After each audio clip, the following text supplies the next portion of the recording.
Another tool I'll be talking about today is TFT MTP Bypass Tool. I'm going to install this tool for you to see.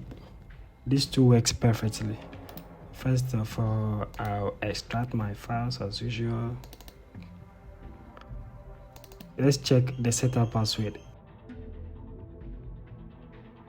Double click on your file to complete the installation. TFT. Make sure you install the necessary drivers. Now someone will ask, what can this tool actually do? Done with installation, we open the program.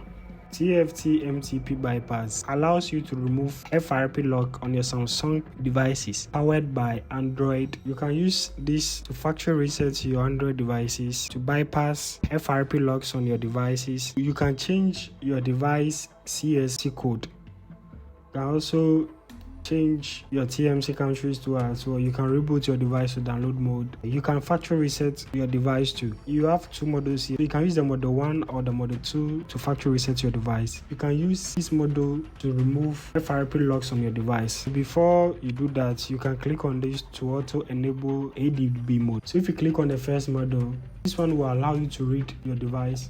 So here you can select your brand here. As you can see, we have Samsung, Realme, Oppo, Vivo, Huawei, Xiaomi devices, Coolpad, Hotwave, Alcatel, a lot of 100 brands are here. You can use them. After selecting your brand, select your model as well. After you connect your device, it's going to auto detect your device. Don't forget to install the necessary drivers. This tool is different from the main TFT tool. The main function of this tool is to deal with FRP locks on your devices, and it also helps you to flash your Samsung stock room to disable, change your CSC.